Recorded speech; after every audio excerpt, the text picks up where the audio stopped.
He's an actor, he's a comedian, he's a songwriter, and, as we have indicated, an author. Also the pride of Hyde Park High School in Chicago, Illinois. Steve, why is it that so many talented people who've made it big in broadcasting originated in Chicago? The best answer for that, Bob, is I haven't the slightest idea. I think it has to do with Chicago's one-time great importance. It's still there to a degree, but at one time it was enormously important in radio, as you know.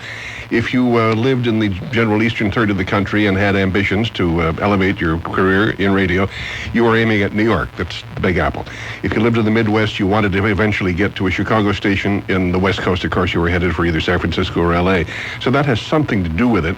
Also, the Chicago voice is essentially the American voice. There are obviously 127 different regional, even in New York they have 5 or 6 different regional accents in this one big city.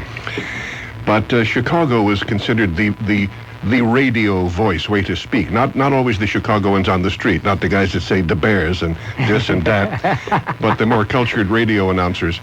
That has some relevance if it's not a great answer all by itself. Yeah, growing up there, I heard all the great ones. I remember Dave Garraway when he was on the staff of WMAQ. Yes, yeah. Very cool customer. I think Dave would actually, and I loved him personally and professionally, I think he would have trouble getting into the business today. This is the day of the shouter. Yeah. He spoke very quietly. Not only that, he was an elegant man. Scholar. Decent man, a scholar. Today, Steve, it's painfully true that the more slovenly you are, the more you appeal to the base crowd. And I'm thinking of Howard Stern, for example. Yeah, he's frequently cited when this general point is being considered, and he's one of a long list of examples. Even in the field of comedy, if a Bob Newhart came along today, in other words, a man who was both A, very funny, and B, a gentleman, I think it would be a little tough for him to swim upstream because it's now a nightly festival of filth in comedy, either in clubs, when you go to the Broadway theater, film theaters. It's part of the whole deplorable slide into the sewer. As a matter of fact, speaking of the sewer, what do you think of all the plethora of these so-called TV daytime talk shows? I personally am revolted by them, and there seems to be a mounting wave of revulsion all over the country. High time and about 3 years late, in my opinion. It's been annoying the hell out of me for a long time. Finally, there's congressional attention, philosophical attention, moral attention, and belatedly so and very necessarily so. I am to blame as, quote, the father of the talk shows, end quote, also as being the father, or for being the father of the theme type, as distinguished from the ha-ha, we'll have fun tonight with jazz music. Because occasionally on the original Tonight Show, we used to do a whole theme idea for one 90-minute stretch. In one instance, we did a 2-hour documentary on organized crime in New York City. In another instance, we discussed, I should say, the political blacklist, pro and con, and we dealt with a number of issues, but most nights we just did comedy and fun. So when these things first started to become popular, which was with Phil Donahue, really, because he was in Dayton and not in a major community, he couldn't get enough big stars to interview, as you know, being in the business. So he began to deal with themes, beaten women or whatever the theme was. And for the first several years, not only Phil, but those who followed in his footsteps, Oprah, and a few of the others, did the same thing, but in a generally responsible way. They would discuss important issues, but not go for the sleaze and go for the sensation and the embarrassment and the crying and the screaming and the fighting. Now, that barrier has been passed, and the more tasteless, the more obscene, the more shocking, the more vulgar, unfortunately, the higher the ratings, apparently. So it is truly, I repeat, a revolting situation. You mentioned the Tonight Show, and it's impossible to talk about Steve Allen without mentioning the fact that you were the first host, were you? Yes, and then after my 4 years came Jack Parr for 5 years. Now, when you look back on the incredible success that show has had, Jack Parr, of course, was a unique individual, Johnny Carson, a legend, and Now, Jay Leno seems to have found himself. You ever think back, I wish I'd continued to do that show, or was that enough? That was enough for me. First of all, I did 13 years of talk show duty in all, 4 years on The Tonight Show, and then there were 2 other series that I went with for several years. But the reason I quit, which is the way some people get into this question, was for a much better offer.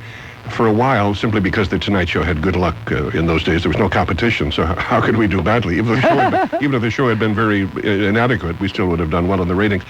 So the network then, as you recall, had a very serious problem. It was called Ed Sullivan. They had no luck against Ed on Sunday nights, and they put some very good people up against him. Martin and Lewis and Jimmy Durante, they all got killed in the ratings. So they asked me to go in there, and I did. And I did that for the next 3 years. The main point was that when, in those days, if you were a hit one night, you had maybe 5 million people watching, whereas on Sunday night at 8 o'clock, maybe 30 million people watching. So that was one good reason for making the switch when I had the offer. Another was that the payment for The Tonight Show then was quite modest, but payment in prime time was nice. So I had all those reasons for making that jump, but I've never looked back. Even if I couldn't only, I got to get a room tonight. Even if I could only do one thing, hosting talk shows, I never could have done what Johnny did. How he stood that for 30 years, I'll never know. I would have walked away after maybe 6 or 8. Yeah, you have to get some kind of a burnout. You have to. I would think so. But I think it made sense for Johnny, and he did a fine job, so it's nice for us that he was there, available to us night after night, year after year. But that was all he had in mind to do. That was his life's ambition. He achieved it. He did it in excellent form. So after 30 years of that, all he had to do was, go swim, and it's worked out well for him.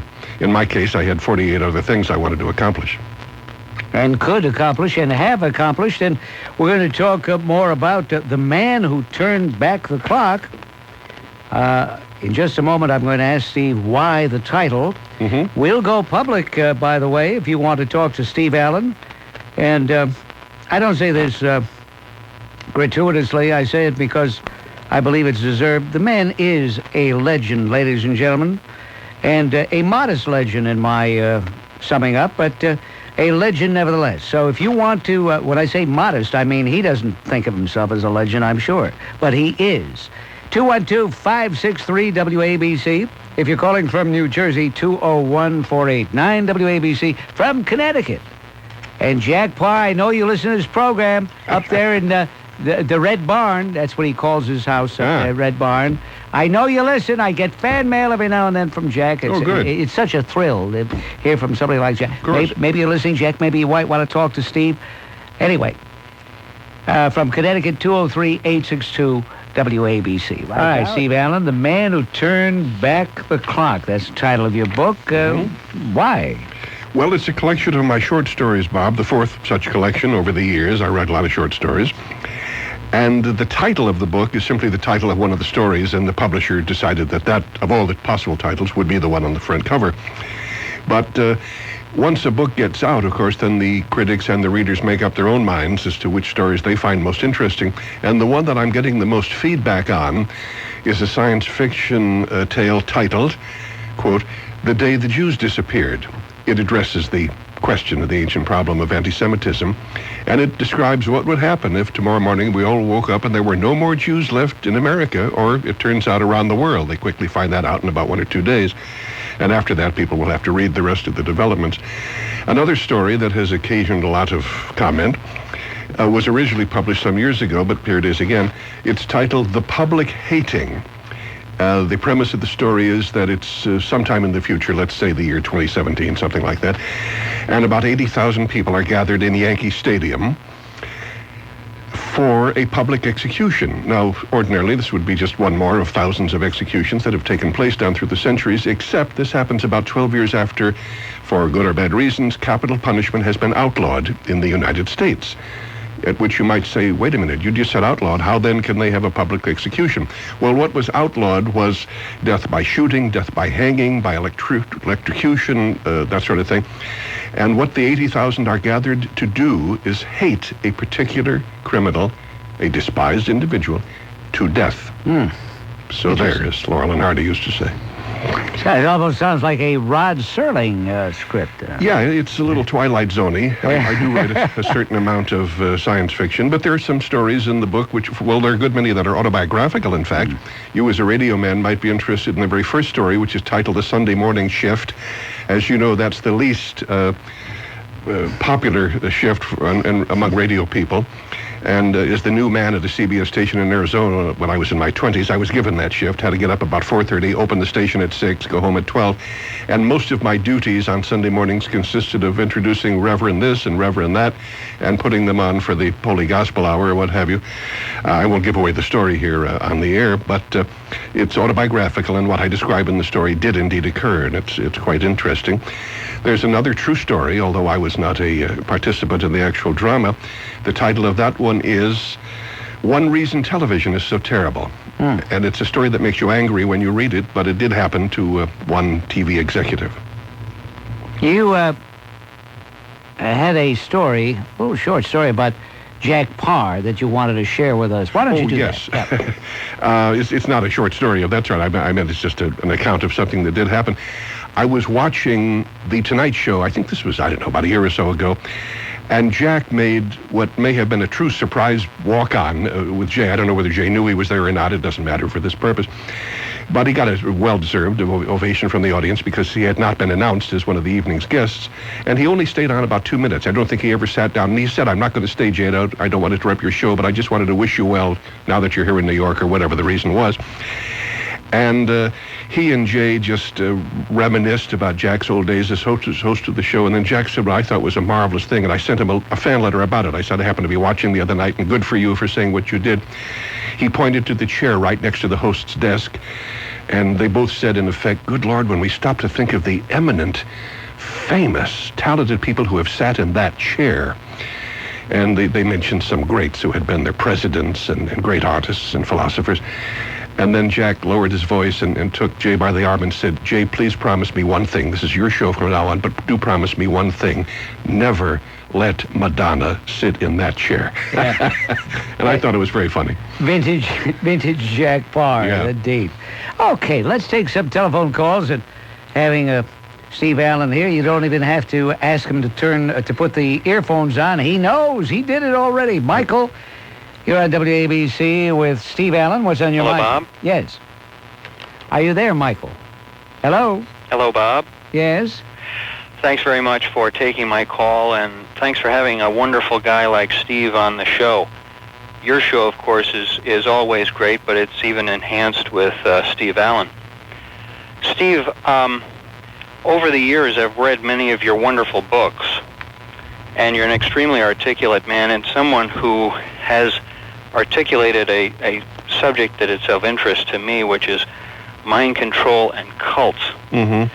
I'm interested to know how you see today's political scene, the sophistication that's being used by some of our political leaders, most particularly Slick Willie in the White House, and his use of mind control not only through the media, but through language and interpretation or misinterpretation, if you will, of history.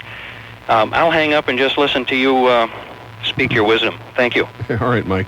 I quite agree with you that there is a problem here. Now, I'm not talking about the narrower problem of the cults, although I wrote a book on that. I can do 4 hours on it. But to take the problem in its more broad base, people are manipulated, and this is not a new discovery. There was a book in the 1950s called The Hidden Persuaders. It dealt with the way America's corporate advertisers manipulate our thinking. But there was nothing terribly malign about that, since their evil business was just to sell innocent things like toothpaste and Buicks and so forth. But there are manipulative methods in most advertising, and that goes all over the world. I'm sure that every American president, including Mr. Clinton, has done this. Generally, they are too busy to do it personally, and that has to be the most busy job, I think, on the planet, because of the hundreds of issues they have to be concerned with and informed on. But all participants in the American political process now are aware of the techniques, are aware of the truths and theories in mass psychology, and all employ them. Liberals, conservatives, I don't know of anybody who's decided on principle not to do this. I think it was Bertrand Russell who once said, I don't have the words precisely, but his point was that there never yet has been any device enabling humans to do evil that they have not picked up and put to immediate use, at least as soon as the opportunity presents itself. This is not a liberal failing, a conservative failing, it's a human failing. And the thing to do is what I tried to do with a number of my activities, including the book Dumped, is to train people to think with their own brains and not simply take merchandise off the cafeteria counter because they like the sound of it. Of course they like the sound of something and they don't like the sound of something else. If you are a conservative, it's very comforting to read nothing but conservative literature. And erase the word conservative, put in liberal, communist, vegetarianism, whatever you want. But it's not a good way to educate yourself. You should read a wide spectrum of political propaganda, as much of it is, because if you get only one storyline, even if it's one that you smile about, you will tend to narrow your thinking rather than expand it. End of speech. All right, Michael, you've got us off to a good start, and we'll continue with Steve Allen in just a moment. Say hello to Linda on the telephone with Steve Allen. Yes. Hi, Mr. Allen. Howdy. Hi, how are you? I just wanted to tell you what a phenomenal songwriter I think you are. Oh, very kind of you. I think you're probably one of the greatest living songwriters. He's written something like 5,200 songs. Oh, but I think that you're up there with Michel Legrand and George Gershwin. I don't think I am, but it's very sweet of you to think so. By the way, so that I don't get, we're talking about people getting wrong credit. Many times when people say such sweet things as you are, they say, and I love your song, Misty. I would love to have written that song, but Earl Garner beat me to it.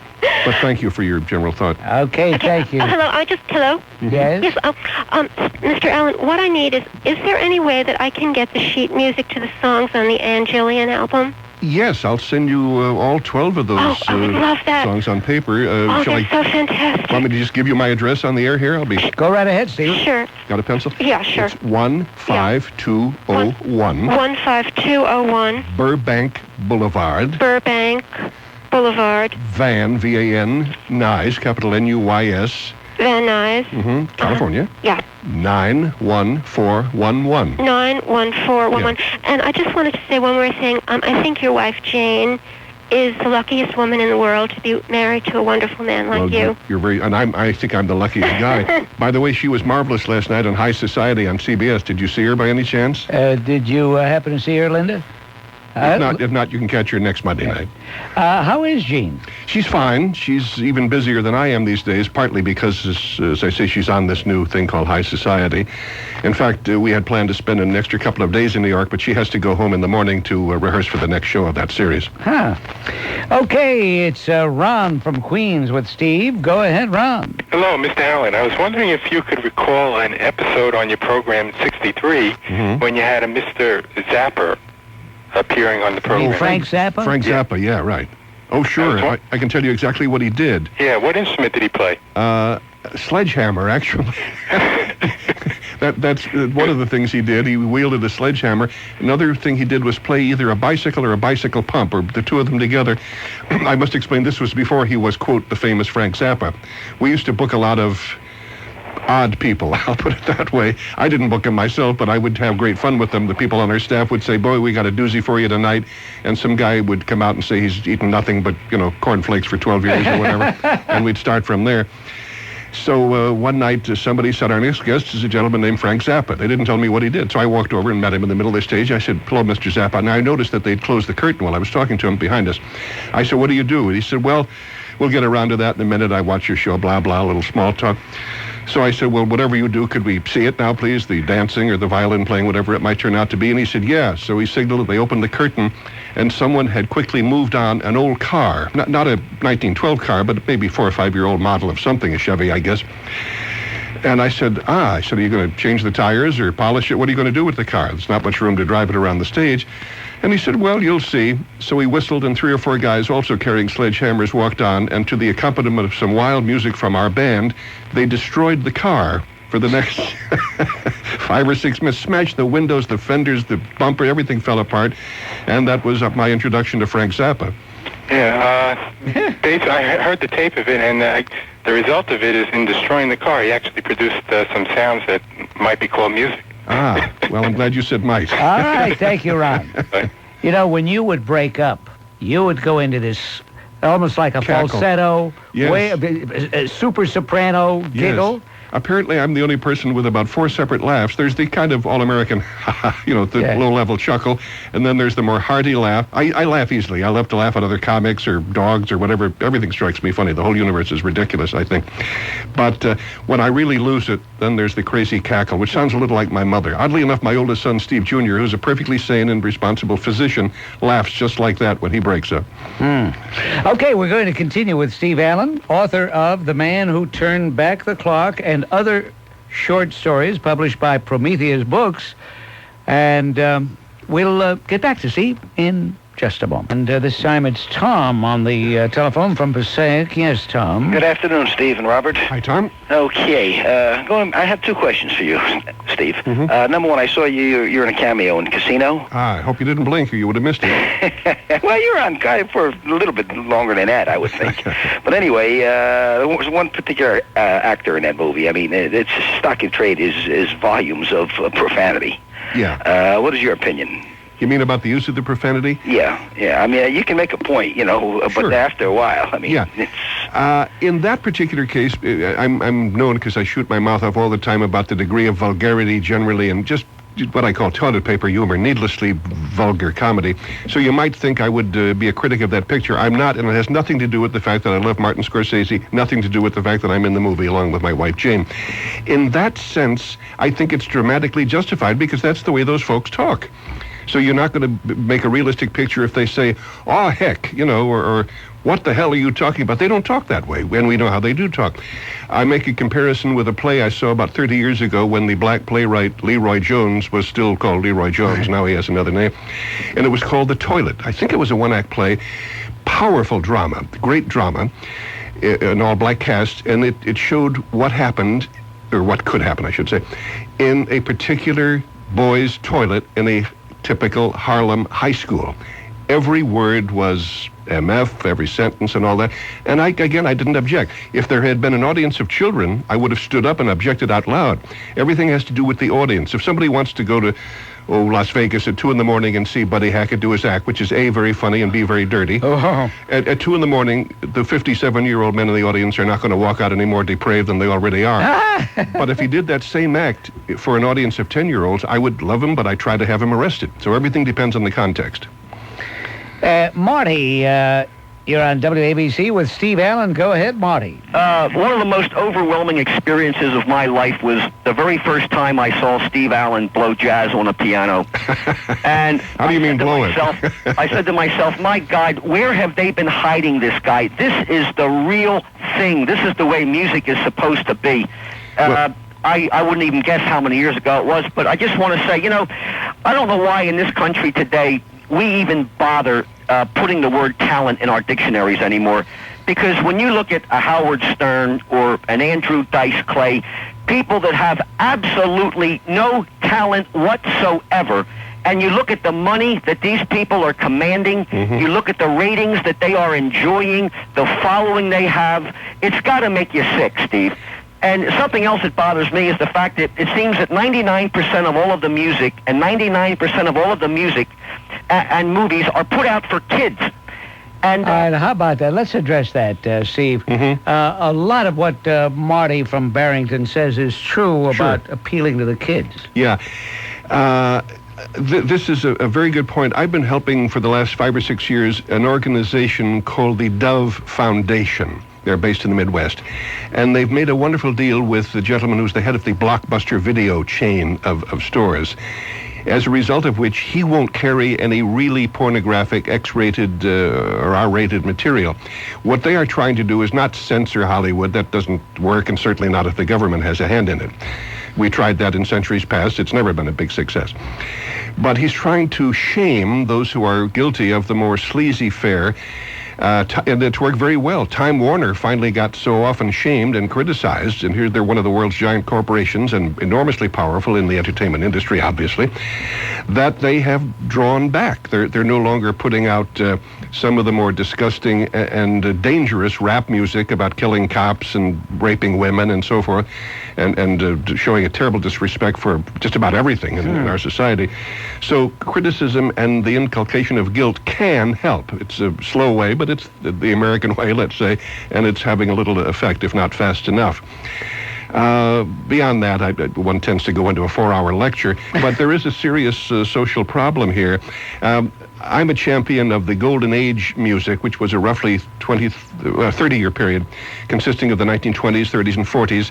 And any knowledgeable young composer, songwriter today, if he's 25, let's say, and I suppose he's good and has good taste, he knows he's not nearly as good as George Gershwin, Jerome Kern, Irving Berlin, Duke Ellington, many others you could mention, Hoagie Carmichael, Johnny Mercer. None of today's writers claim to be that good. And to put it even in shorter terms, Rhapsody in Blue is simply better than Switchblade Baby, I'm Gonna Stab You Tonight. This is not a generational difference. We're just talking common sense here and standards. We're going to conclude with Steve Allen, The Man Who Turned Back the Clock, is the title of his latest book, in just a moment. Mark from Ridgewood, guess where? Ridgewood, New Jersey. Queens? Oh, Ridgewood, New Jersey, okay. Steve and Bob, happy holidays. I had to call. I've never called and waited on a phone line, but Steve, when I first moved to L.A., I used to run into you and your wife at Mateo's on Westwood. Ah, yeah, good restaurant. Great restaurant, and you were so helpful to me, telling me how to get around West L.A. there. And I remember I asked you, why do they have those little tiny mirrors wrapped all the way around the restaurant? They ran through the middle of the wall. Did I answer you? Yeah, very, very cleanly. It was a great answer. What was it? He said, so you don't have to turn your head to see everybody when you want to. When people look at each other. Oh, I see. They don't have to turn their head. So, very practical answer, if not a very funny one. Yes. No, it was good because I realized like Lucille Ball was in there and Rickles was in there, and that's quite a comparison. Huh? But I just want to say thank you. You're definitely a national treasure, and when I'm being suited up there for my next opportunity, when they grab my soul from the guff and they say, how do you want to come back? I'm going to say, I want to come back as Steve Allen's agent. All right. Thank you so much. One more thing. Yeah. Steve, you made me laugh incredibly hard, and one of the things that I love the most is when you put your tux on and you came to the podium and you recited the words to Donna Summers, She Works Hard for the Money. Actually, it was her hot stuff. You're right. Oh, Same my bit, yeah. God. Well, God bless. Enjoy. Have a nice holiday. Thanks so much. All right. So, Mateo's still in business, huh? Yeah. One of the best Still Italian restaurants in L.A. I remember it from when I lived there back in the 60s. Yeah. All right, Herman, I think we could take a quick call from Herman. You got a few seconds with the great Steve Allen, Herman. Thank you, Bob. Steve, it's not only a pleasure but an honor to speak to a man of your caliber. I'll tell you why. My caliber is 45, but go ahead. Very good. It amazes me that a serious genius like yourself and a comic is rolled up into one. I remember you showed in where, I forget the name of it, where you had these personages of history around a table. Meeting of minds. Yes. I thought that was absolutely brilliant. Tang you. Yeah, that was a talk show, but our guests were Plato, Socrates, Aquinas, Augustine, Luther, Voltaire, important doers and actors and thinkers of history. Thank you, Herman. And Steve Allen, thank you, ladies and gentlemen. Thank you, Bob. This is a Renaissance man, without a doubt, Steve Allen. His book, The Man Who Turned Back the Clock, and other short stories published by Prometheus. And whatever Steve does, whether it's writing a song, playing the piano, emceeing a show, doing a somewhat cameo role with the great Jane Meadows, whatever he does so well. Come back again, will you, Steve? Anytime. Thank you, Bob. The #1 talk station in America. Talk Radio 77 is WABC, New York. It's 5 o'clock.